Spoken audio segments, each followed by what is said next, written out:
For anyone thinking of moving to London, figuring out the cost of living here is a smart thing to do. While costs vary significantly depending on a bunch of different factors, I'm gonna walk you through some of the numbers to get you started and also give you some tools to help you figure out what's the cost that you're going to have for your current situation. Oh, and I'm gonna tell you what I pay in my current situation. This video is part of my Living in London series, and I have a free cost of living in London guide that you can get. I will tell you how to do that if you watch to the end of this video. According to homelet.co.uk, the average rent for new tenancies in London in January of 2018 was £1,532 per month. That, of course, is a very general number, but it kind of gives you an idea of just how expensive that rent is here in London. In fact, London is one of the most expensive cities to rent or to buy a place in the world. Now, generally speaking, the closer that you live into central London, the more expensive that your rent is going to be. The Mayor of London has a London rents map, and as you can see,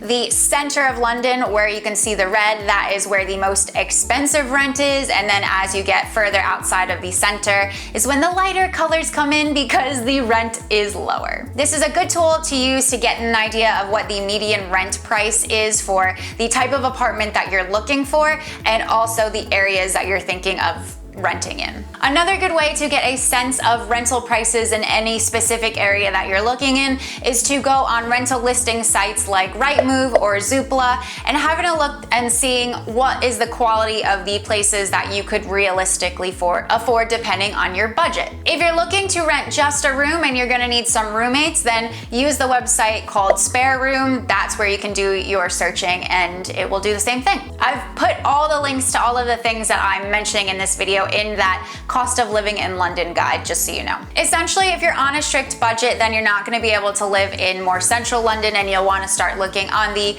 more of the outskirts of the city. If you do have more money to spend, that is great and it gives you more options. However, you're going to want to think about what your trade-off is in terms of living more centrally located but having a lesser quality and smaller space, or having a bigger apartment and probably a much nicer one if you are willing to sacrifice and live a bit more outside of central London. There are some amazing communities that are in Zone 3 and further outside on the outskirts.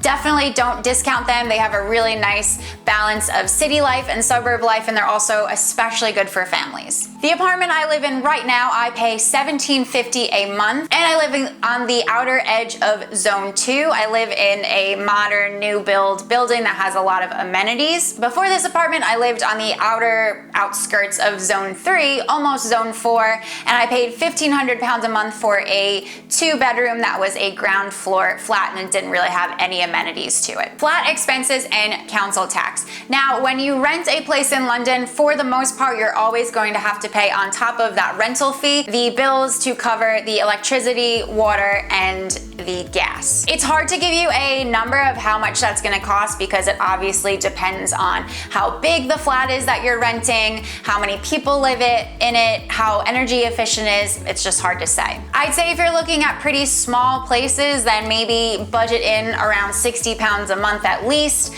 just as a starting point. And don't forget that you're probably going to want TV and internet in your flat, and that costs extra too.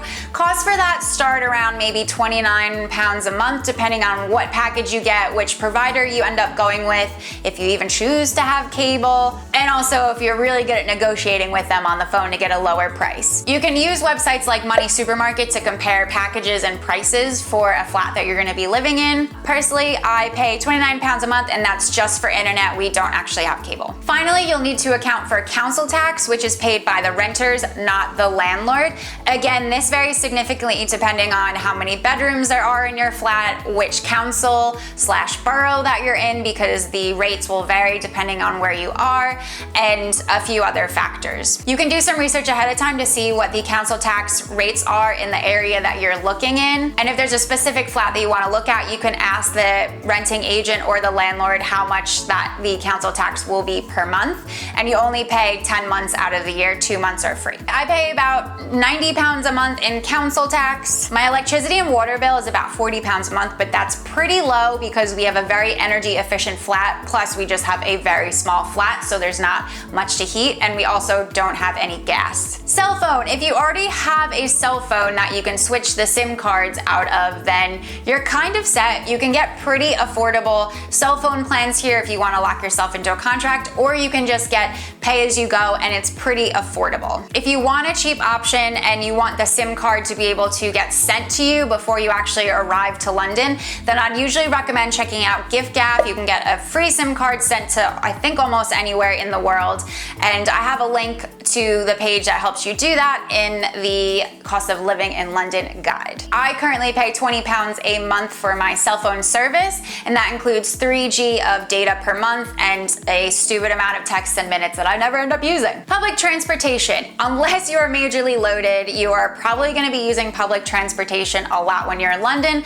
especially if you aren't able to walk to work, which most people in London usually do not have that luxury. So you'll probably be using public transportation at least a few times a day. In terms of how much that's going to cost you, again, this varies significantly. Generally speaking, the further that you travel on the tube or on the train across more zones, then the more that you're going to pay. And if you're kind of confused at this point, for the sake of the length of this video, I'm going to point you over to my How Do London Zones Work video, which you can watch by clicking the card up there, to kind of give you an idea of how all of that works. Otherwise, this would be a very, very long video. Something to think about is that the further out of London that you decide to live, the higher that your transportation costs probably going to be. So for example, if you are going to be living in Zone 5 and working in Zone 1, your transportation costs every day are going to be much higher than if you are working in Zone 1 and also living in Zone 1. Usually the difference in transportation costs isn't going to make it worth just living in Zone 1 and paying the really high rent prices, but it's definitely something to consider and look into. In terms of what I pay, I work from home, so I only use public transportation probably 4 out of 7 days of the week. I typically travel into Zone 1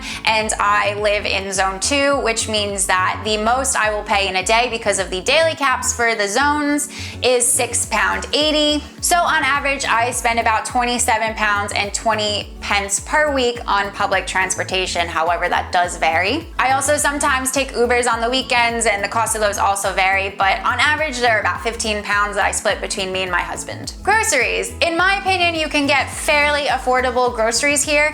If you have a farmer's market anywhere near you live, I always recommend going there because you're gonna get not only really affordable fruits and vegetables and produce, but they're also gonna be really fresh and in season. If you want a more budget-friendly grocery shop, you can find an Aldi or a Lidl. Those are usually the cheapest, although they're usually only on the outskirts of the city. The next tier up in supermarkets in terms of costs are places like Morrison's, Tesco, and Sainsbury's. They're pretty standard across the board, and you can usually find one or a few of them in every area of London. And then in terms of more high-end places, there's shops like Waitrose, which sell kind of the same stuff as the lower tier places, but they're just a little bit more expensive.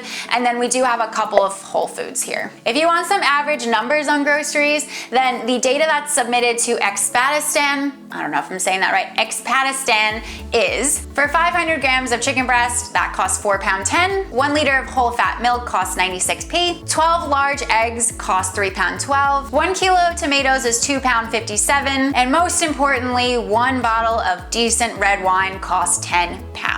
Now, those are averages, and that's not like scientific data, that's just what people submit to this website, but it can kind of just give you an idea of cost, and you can compare to what you're used to at home. What I pay for groceries, my husband and I actually use this service called Gusto, and they deliver a box of ingredients to you so you can make 4 meals throughout the week.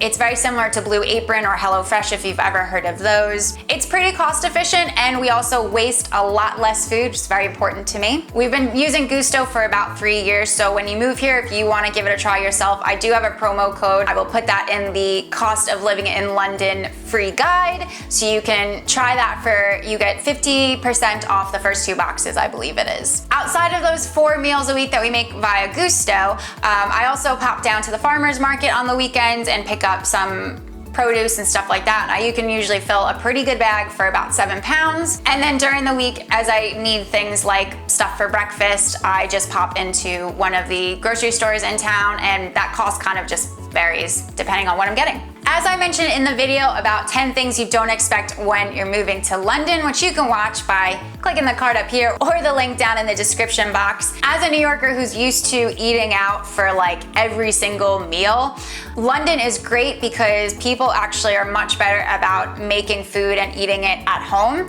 which means that if you are trying to save money and not go out to eat all the time, then you're not gonna like completely lose your social life. For when you do want a proper sit-down meal at a restaurant, budget restaurants, their main courses will usually start at around £8. For a more mid-range place, the main courses are usually like £15 to £20. And for a more luxurious restaurant, you can usually expect mains to be £20 and up. Again, this is not scientific fact. I just eat out a lot, so this is what I've experienced around London. Also, generally speaking, restaurants that are further outside of central London are gonna be a little bit more affordable than the ones in central. I usually spend on average about £60 for a meal for me and my husband, and we'll usually have like a glass of wine and maybe a starter. I typically spend that about once a week, and then I'll usually go during the week and have lunch somewhere in central London. That can cost me anywhere from £10 up to 25 or 30 pounds, but I gotta do that so I can keep giving you guys good recommendations for the local guide to London. It's a hard job. Also remember, you usually pay about 10% tip on top of the cost of the meal if you've had decent service, or it might be included in your bill, which will be about 12.5%. Okay, drinking and partying. According to the website Expatizan, 1 pint of beer in a neighborhood pub is on average £5.12, and 1 cocktail in a major club is about £11. Again, it's kind of an average. You will find, just like it was for food, that clubs and bars will end up being a little bit more affordable as you move outside of the center of London. Also, if you're drinking on a budget, you can usually find pretty good happy hours during the week, so go and take advantage. I had 2 cocktails for the price of 1 last night, so you can bet I had 6 cocktails. I don't go out on really big nights out much anymore, but usually when I do, I spend around £40 on cocktails at like mid-range bars, not super nice ones. And then if I go someplace that's more of like a lounge, relaxing, more high-end, I usually end up spending about £20 for about 2 cocktails, or a little bit more if I drink a little bit more. Entertainment. Entertainment in London is as cheap or as expensive as you want to make it. There is so much to do here that you can do for free. There's loads of exhibitions, all the parks are free, most of the museums are free. There's so much that you can do without spending a dime. Oops, sorry, a pence. Or if you're happy to spend money, there are things like going to the theater or going to the movies.